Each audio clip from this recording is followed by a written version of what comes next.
గోదావరికి భారీ వరద నేపథ్యంలో రాజమండ్రి వద్ద రివర్ ఫ్రంట్ నిర్మాణ పనులు ప్రమాదకరంగా మారాయి. గోదావరి గట్టు బలహీనపడి కోతకు గురయ్యే ప్రమాదం ఏర్పడింది.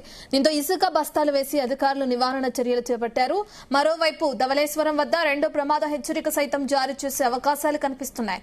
గోదావరి వరదపై మరింత సమాచారం రాజమండ్రి నుంచి మా ప్రతినిధి ప్రసాద్ అందిస్తారు. మూడో ప్రమాద హెచ్చరిక స్థాయిని గోదావరి కొనసాగుతున్న నేపథ్యంలో ఇటు పోలవరం జిల్లా నుంచి కోనసీమ జిల్లా వరకు కూడా గోదావరి మహోగ్ర రూపంతో ప్రవహిస్తున్న పరిస్థితి అయితే ఉంది. ప్రస్తుతం మనం రాజమండ్రి వద్ద అఖండ గోదావరి మహోగ్ర రూపాన్ని మనం చూడొచ్చు. ఈ సీజన్ లో వాస్తవానికి అసలు 70 సంవత్సరాల చరిత్రలో గోదావరి నిన్నటి వరకు కూడా వెలవెలబోతూ కనిపించింది. అయితే ప్రస్తుతం ఇది ఆకస్మిక వరదగా దీన్ని చెప్పుకోవచ్చు. 2 రోజుల వ్యవధిలోనే గోదావరి ప్రస్తుతం దాదాపు 10 లక్షల క్యూసెక్లు దాటి ప్రస్తుతం ధవళేశ్వరం కాటన్ బ్యారేజ్ వద్ద దాదాపు 13 లక్షల క్యూసెక్ల వరకు కూడా ప్రవాహం వెళ్ళిపోయింది.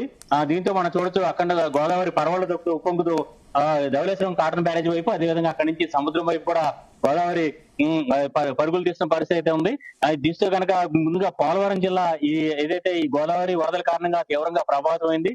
దాదాపు 100కు పైగా పోలవరం ముంపు గ్రామాల్లో ఏదైతే 30,000కు పైగా కుటుంబాలు ప్రభావితం కావడం జరిగింది. దీంతో వాళ్ళకి సహాయక చర్యలు పునరావాస కేంద్రాలు ఏర్పాటు చేసి వారి ఏదైతే జలదిగ్బంధంలో చిక్కున్న గ్రామాలకు సంబంధించిన నిర్వాసితులను అయితే పునరావాస కేంద్రాలు కూడా తరలించడం జరిగింది. అదేవిధంగా ముఖ్యంగా గర్భిణీ స్త్రీలు ఎవరైతే ఏదైతే డెలివరీ సమయం దగ్గర పడిన దాదాపు 40 మంది వరకు కూడా గర్భిణీ స్త్రీలను కూడా ఆసుపత్రులకు తరలించారు.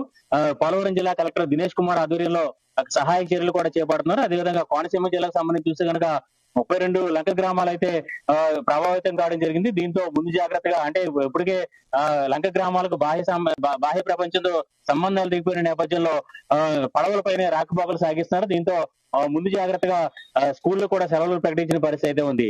అయితే సాధారణంగా గోదావరి వరదలు ఎప్పుడు కూడా జరిగినప్పుడు లంకల వద్ద నదీ కోత అనేది ఎక్కువగా కనిపిస్తూ ఉంటుంది. గట్లు కూడా తెగిపోతూ ఉంటాయి. అయితే తొలిసారిగా ప్రస్తుతం మనం చూడొచ్చు ఇక్కడ చాలా సంవత్సరాల తర్వాత రాజమండ్రి వద్ద గోదావరి నదీ కోత అనేది కూడా కనిపిస్తున్న పరిస్థితి అయితే ఉంది. ప్రస్తుతం మనం చూస్తుంది ఇది river front project. River front అంటే హైదరాబాద్ దుర్గం చెరువు బ్రిడ్జ్ తరహాలో దీన్ని ఈ రివర్ ఫ్రంట్ ని నిర్మించాలని చెప్పి కూడా పర్యాటక ప్రాజెక్ట్ లో భాగంగా నిర్మాణం అయితే చేపడుతున్నారు. అయితే మనం చూడొచ్చు ఇక్కడ రివర్ ఫ్రంట్ పనుల్లో గోదావరి గట్టు ఏదైతే కోత గురయ్యే పరిస్థితి ఏర్పడింది. అత్యంత ప్రమాదకరంగా మారిన నేపథ్యంలో ఇసుక బస్తాలను కూడా వేసి అక్కడ రక్షణ చర్యలు అయితే చేపట్టారు. దీంతో రానున్న రోజుల్లో అంటే ప్రస్తుతం చూస్తే కనుక ఇప్పుడు ఏదైతే భద్రాచలం ఉన్న పరిస్థితి బట్టి చూస్తే కనుక ధవళేశ్వరం వద్ద 15 లక్షల క్యూసెక్ల వరకు కూడా వరద ప్రవాహం వెళ్లే అవకాశం అయితే ఉంది. ఈ నేపథ్యంలో ఇక్కడ రాజమండ్రి వద్ద ప్రస్తుతం ఈ రివర్ ఫ్రంట్ పనులు జరుగుతున్న ప్రాంతంలో అయితే గట్టు ఏదైతే కోత గురై బలహీనపడి పరిస్థితుంది. ఈ నేపథ్యంలో తాత్కాలికంగా ఇక్కడ హడావుడిగా రక్షణ చర్యలుగా ఇసుక బస్తాలు అయితే ఏర్పాటు చేయడం జరిగింది. అయితే రానున్న రోజుల్లో ఇదే గోదావరి వరద మహోగ్ర రూపంతో వస్తే కనుక రివర్ ఫ్రంట్ పనులు కావచ్చు, ఇక్కడ గోదావరి గట్లు పరిస్థితి కావచ్చు, రాజమండ్రి వద్దే ఎలా ఉంటుందని చెప్పి కూడా అనుమానాలు అయితే వ్యక్తం అవుతున్నాయి. మొత్తం మీద చూస్తే కనుక ప్రస్తుతానికి అయితే దీనికి సంబంధించి తాత్కాలికంగా రక్షణ చర్యలు అయితే చేపట్టారు. మనం చూడొచ్చు ప్రతి రోజు కూడా రాజమండ్రి వద్ద గోదావరిలో బోటింగ్ కోసం పడవలు ఉంటాయి. ఈ వరద నేపథ్యంలో మొత్తం పడవలందరినీ కూడా రక్షణగా ఇక్కడ ఏదైతే ఇక్కడ ఉంచడం జరిగింది. మొత్తం చూస్తే కనుక ఈసారి ఒక 2 రోజుల్లోనే గోదావరి వరద ఉగ్ర రూపం దాల్చింది. ఏదైతే దాదాపు చూస్తే కనుక 12 గంటల వ్యవధిలోనే గోదావరి గంటకు పెరుగుతూ కూడా 1 నుంచి 3వ ప్రమాద హెచ్చరిక వరకు కూడా భద్రాచలం వద్ద వెళ్ళిపోయింది. అదేవిధంగా ధవళేశ్వరం వద్ద కూడా ఇదే పరిస్థితి కనిపిస్తుంది.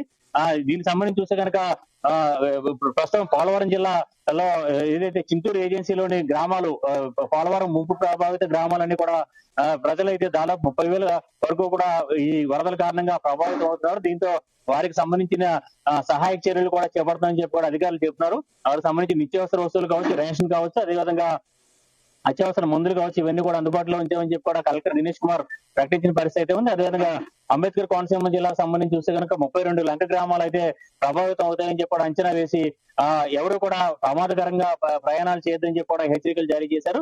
మొత్తం మీద ప్రస్తుతం శని ఆదివారాలు కావడంతో ఇవాళ రేపు కూడా పెద్ద ఎత్తున సందర్శకులు కావచ్చు, స్థానికులు కావచ్చు గోదావరి వరదను చూసేందుకు ఇక్కడ ఏదైతే నదీ తీర ప్రాంతానికి తరలి వచ్చే అవకాశం అయితే ఉంది. ఈ నేపథ్యంలో ఎవరు కూడా గోదావరి వరద గోదావరిలోకి దిగదని చెప్పి కూడా ఇప్పటికే అధికారులు హెచ్చరికలు జారీ చేసిన పరిస్థితి అయితే ఉంది. మొత్తం మీద ఒక 2 రోజుల వ్యవధిలోనే గోదావరి పూర్తిగా రూపురేఖలు మారిపోయి వెలవెలబోతూ ఇసుక దెబ్బలతో కనిపించిన గోదావరి ప్రస్తుతం మహోగ్ర రూపంతో ఇటు ప్రవహిస్తున్న పరిస్థితి అయితే ఉంది. ఈ నేపథ్యంలో అప్రమత్తంగా ఉండాలి. ఎవరో కూడా ఇటు 15 లక్షల క్యూసెక్ల వరకు కూడా ధవళేశ్వరం కాటన్ బ్యారేజ్ వద్ద ఏదైతే ప్రవాహం ఉండే అవకాశం ఉన్న నేపథ్యంలో గోదావరి నదీ పాయలు కావచ్చు, లేదంటే ఇటు లంక గ్రామాల వద్ద కూడా అప్రమత్తంగా ఉండాలని చెప్పి కూడా ఏపీ విపత్తుల నిర్వహణ సంస్థ ప్రకటన జారీ చేసిన పరిస్థితి అయితే ఉంది. మొత్తం మీద ప్రస్తుతం అయితే ధవళేశ్వరం కాటన్ బ్యారేజ్ వద్ద దాదాపుగా 2వ ప్రమాద హెచ్చరిక స్థాయి వరకు కూడా ఈ గోదావరి వరద వెళ్ళిపోయింది. అదేవిధంగా రాజమండ్రి వద్ద కూడా తొలిసారిగా అయితే ఇక్కడ గట్లు బలహీనపడి కోట గురయ్యే పరిస్థితులు అయితే ఇక్కడ రివర్ ఫ్రంట్ వద్ద